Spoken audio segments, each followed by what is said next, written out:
De tudo o que você ouviu até agora sobre a invasão russa na Ucrânia, o que é realmente importante saber? Fora a preocupação pela óbvia questão humanitária, por que afinal essa guerra apavora tanto o mundo inteiro e não pode ser considerada uma mera disputa local por território?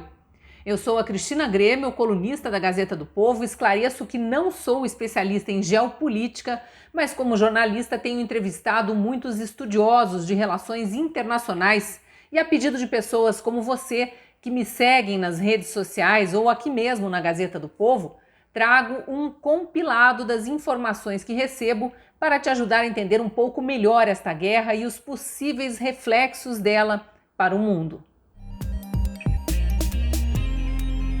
Vamos lembrar que já nas primeiras semanas de 2022, enfrentando mais uma onda de pandemia de Covid-19, o mundo ficou sabendo de manobras militares na Rússia em pontos perto da fronteira com a Ucrânia.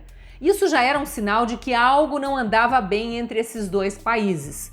O que aconteceu foi que a Ucrânia, que até o início dos anos 90 fazia parte da antiga União das Repúblicas Socialistas Soviéticas, liderada por Moscou, atualmente tem um governo que se identifica mais com os interesses capitalistas do Ocidente do que com o comunismo russo. E a Ucrânia estava para entrar para a OTAN, a Organização do Tratado do Atlântico Norte, que é uma outra união de repúblicas surgida no fim da Segunda Guerra Mundial, mas não para se fundir num único país como era a União Soviética, e sim para unir forças militares justamente contra a Rússia e alguns países aliados dela no leste europeu. Isso no caso de a Rússia atacar algum país do Ocidente.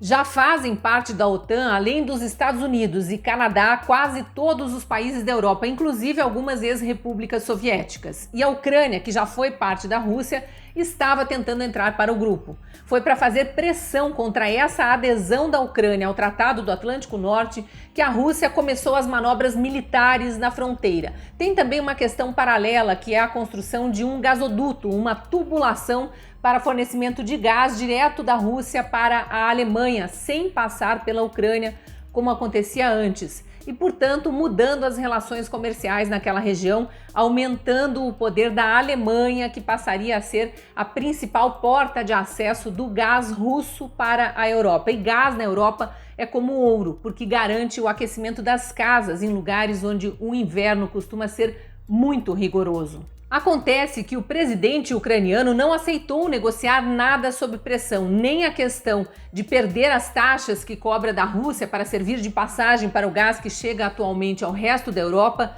nem a possível entrada para a OTAN. E aí a Rússia deu mais um passo na provocação, reconhecendo como independentes duas províncias ucranianas que já queriam se separar do país.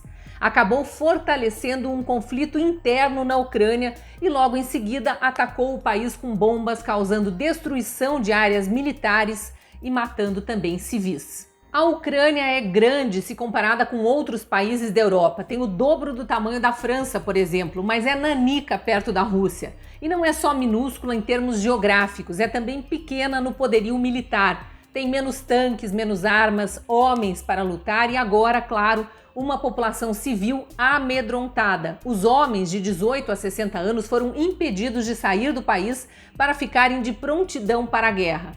Antes do anúncio dessa proibição, já havia o registro de tentativas de fuga em massa, como a gente viu em imagens de estradas congestionadas. O pavor da população também fica claro em outras imagens. Além das cenas chocantes de bombardeios, os primeiros registros que surgiram na imprensa e mesmo nas redes sociais mostram estações de metrô transformadas em abrigos antiaéreos. E até a capital, Kiev, que é distante dos locais dos primeiros ataques, virou um cenário de desolação, como mostram essas imagens divulgadas pelo repórter Yan Boechat no Twitter, mostrando como as ruas estão completamente desertas e a população trancada em casa diante da notícia de aproximação de tropas russas também na capital. É desesperador imaginar a angústia dos ucranianos que estão lá sem saber até quando terão acesso à comida, água e o principal, sem saber por quanto tempo terão segurança dentro da própria casa, já que helicópteros militares rondam o espaço aéreo e ouve-se barulho de mísseis sendo disparados em vários bairros da capital e cidades do interior. Como o mundo reagiu a tudo isso?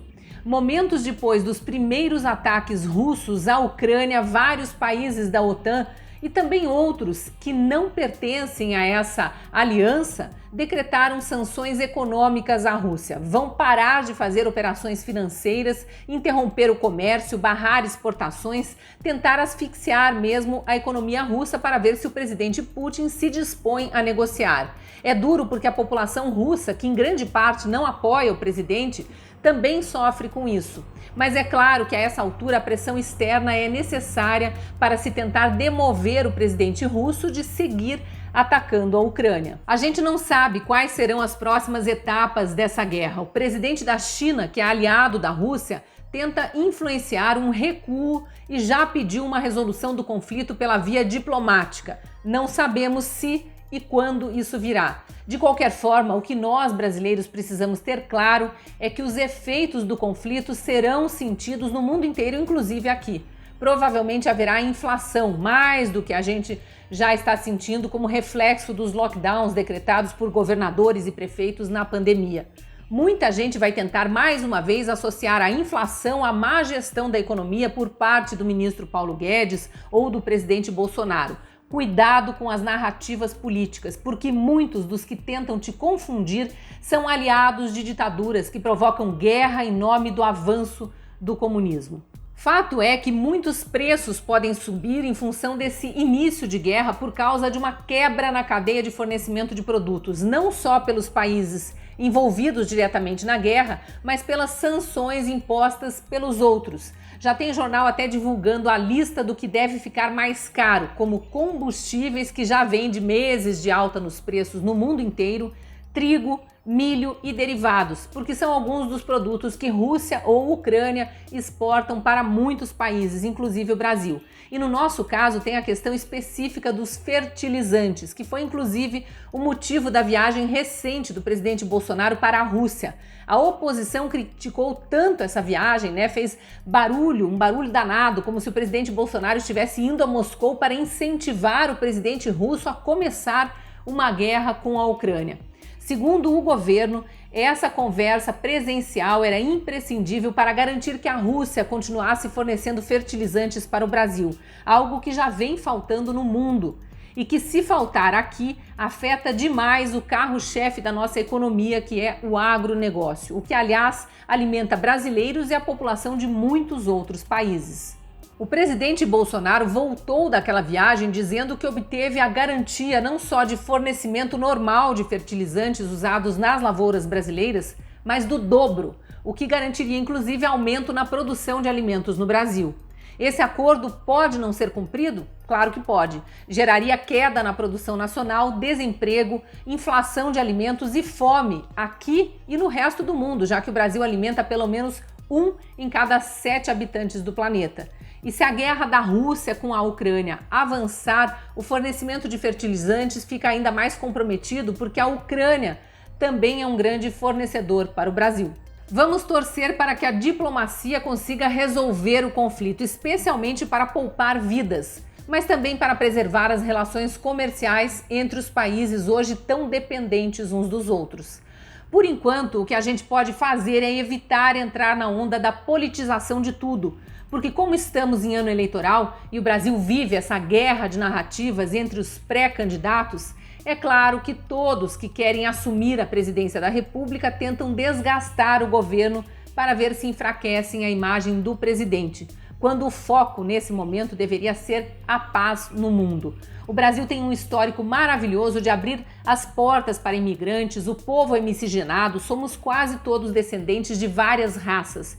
Tem muito descendente de russo no Brasil e de ucranianos, então são 600 mil, 80% deles vivendo aqui no meu estado, o Paraná. Vamos focar a nossa energia na diplomacia, na divulgação da paz, que é o que devemos apoiar. Narrativas de guerra, nem mesmo de guerra política, devem ser alimentadas nesse momento.